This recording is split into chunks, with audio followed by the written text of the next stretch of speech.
Hello everybody, स्वागत है आपका हमारे YouTube channel the pet vision पर। तो जैसा कि पता है कि लास्ट हमने एक सीरीज चलाई हुई है जो कि रेबिस के ऊपर है। ऑन टोटली ये जो वीडियो है ये भी रेबिस के ऊपर रहने वाली है। आज की वीडियो में हम बात करने वाले हैं कि अगर आपको डॉग लिक कर ले, सिर्फ ओनली लिकिंग की बात हो रही है, अगर आपको डॉग लिक कर रहे भले ही वो डोमेस्टिक डॉग ही क्यों ना हो या कोई स्ट्रे डॉग ही क्यों ना हो, तो क्या आपको वैक्सीनेशन लेनी चाहिए। तो आपका ये डाउट, वैसे तो हमारे चैनल के ऊपर ऑलरेडी वीडियोस अवेलेबल है जिसमें हमने आपको बताया है, लेकिन आज हमने एक स्पेशल वीडियो आपके सामने ये रख दी है। प्लीज इसे ध्यान से देखना और आपका एक एक जो डाउट है इस वीडियो में क्लियर हो जाने वाला है। सबसे पहले तो हम बात करते हैं जो वैक्सीनेटेड डॉग जो होते हैं।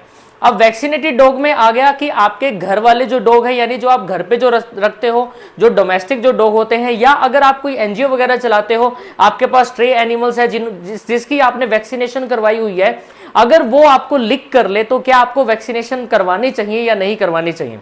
सबसे पहले तो कुछ पॉइंट्स आपको ध्यान रखने हैं। जब आपका डॉग आपको लिक कर रहा है तो आपको यह पता होना चाहिए कि आपकी बॉडी के ऊपर किसी भी तरह का कोई चोट का कोई कट नहीं होना चाहिए, या कोई चोट लगी हो, किसी तरीके का कोई क्रैक हो, कोई मसल्स वहां से हट गई हो, छोटी मोटी जो स्क्रैचेस वगैरह अपने को लगती ही रहती हैं। तो आपको यह ध्यान देना है कि कहीं आपके डॉग ने, भले ही वो डोमेस्टिक डॉग क्यों ना हो या स्ट्रे डॉग क्यों ना हो, किसी एनजीओ में रख रहे हो आप, अगर वो डॉग आपको उस घाव के ऊपर लिक कर रहा है तो क्या हुआ, उसने अपना सलाइवा जो है वहां पर लगा दिया। अब आपको यह नहीं पता होता कि आपके डॉग में जो आपने वैक्सीनेशन करवाई है उसका 100% रिजल्ट आया है या नहीं आया, तो आपको वो लिक कर लेता है। अब हमें इस चीज की कोई गारंटी नहीं है कि उस डॉग के सलाइवा में रेबीज वायरस है या नहीं है।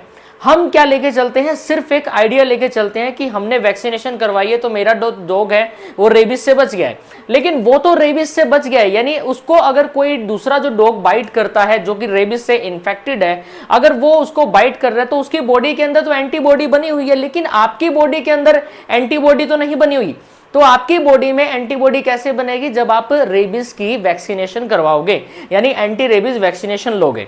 अब मान लिया कि आपके हाथ में छोटा सा क्रैक लगा हुआ है, किसी तरीके का कोई चोट लग गई है और आपका डॉग आप उसको लिक कर ले, तो आपको क्या करना है, इमीडिएटली अपने नियर बाय वेटनरी डॉक्टर के पास जाना है और आपको वैक्सीनेशन करवानी है।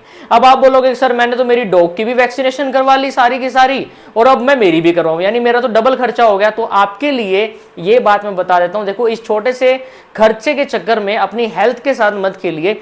अगर आपके बॉडी के ऊपर किसी तरीके का कोई घाव है, अगर आपका डॉग लिक कर रहा है, तो एटलीस्ट 3 वैक्सीनेशन, यानी जो 3 जो शॉट्स होती है, जो पहली जो शॉट होती है जो 0 डे पे होती है, 3rd डे पे, जो 7 डे पे होती है, 14 डे पे होती है, वो आपको जरूर करवानी चाहिए। ठीक है, अब पहली 3 जो है मैंने आपको बताया था, नॉर्मल शेड्यूल रहता है 0, 3, 7, 14 और 28। ठीक है, तो यानी पहली 3 डोजेस क्या होगी, 0 वाली, 3rd वाली और 7th वाली। ये 3 डोजेस तो एटलीस्ट आपको लेनी ही लेनी है, भले ही आपके डॉग, आपने अपने डॉग को अच्छे से वैक्सीनेशन करवाई हो या नहीं करवाई हो, 3 तो आपको लेनी ही लेनी पड़ेगी, जिससे आपका एक भ्रम भी मिट जाएगा और आप पूरी life time anti rabies vaccination के प्रभाव से आप ग्रसित रहोगे और रेबीज आपकी बॉडी के अंदर एंटर नहीं करेगा, क्योंकि आपकी बॉडी के अंदर एंटीबॉडी बन गई होगी उस टाइम तक। ठीक है, तो आपका ये पॉइंट क्लियर हो गया।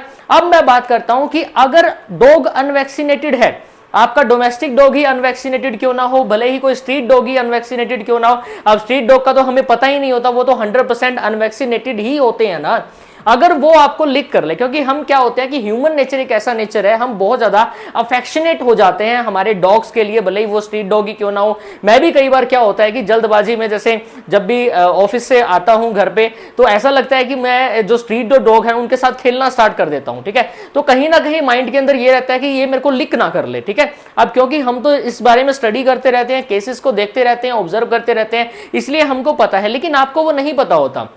आप एक अफेक्शनेट के तौर पर अपने जो स्ट्रे डॉग्स जो होते हैं, डोमेस्टिक डॉग जो होते हैं, उनको गले लगा लेते हो, वो आपको लिक करते हैं, वो आपके फेस पे लिक करते हैं, वो आपके हाथ पे लिक करते हैं।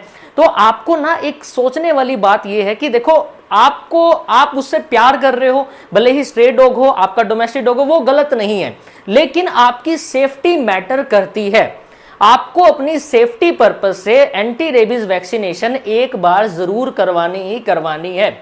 ठीक है, समझ में आ गया ना। भले ही अनवैक्सीनेटेड हो या वैक्सीनेटेड हो, वैक्सीन तो आपको लेनी ही लेनी पड़ेगी। अगर वैक्सीनेटेड है तो पहली 3 शॉट ले लो, यानी जो पहली 3 जो डोज होती है वो ले लो।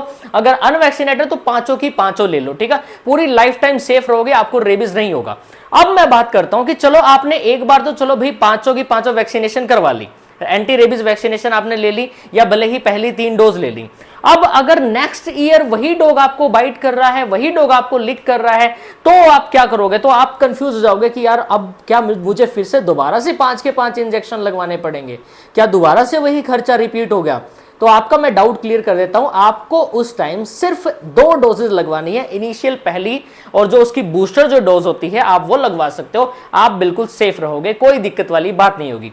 आशा करूंगा ये जो वीडियो मैंने बनाई है, देखो बहुत ही सिंपल वे में बताया है मैंने, कोई भी ऐसी जो हमारी वेटनरी लाइन की जो टर्म होती है उसका इस्तेमाल नहीं किया, क्योंकि अगर मैं वो करता तो आपको वो समझ नहीं आती, क्योंकि कुछ ऐसी डीप टर्म्स हो जाती हैं जो कि आपको समझ नहीं आएगी, ठीक है। इसलिए मैंने सिंपल लैंग्वेज में आपको बताया कि अगर ऐसा हो तो आपको ये करना चाहिए। तो इस वीडियो को शेयर जरूर करना, ताकि सभी के जो माइंड से ये क्लियर आउट हो जाए कि भाई वैक्सीनेशन लेना बहुत इंपॉर्टेंट है। एंटी रेबीज तो मस्ट है। अगर आपके घर में एक डॉग है, अगर एक कैट है, कोई मंकी वगैरह है, तो आपको जरूर लेनी पड़ेगी ये vaccination. Thank you so much. जय हिंद।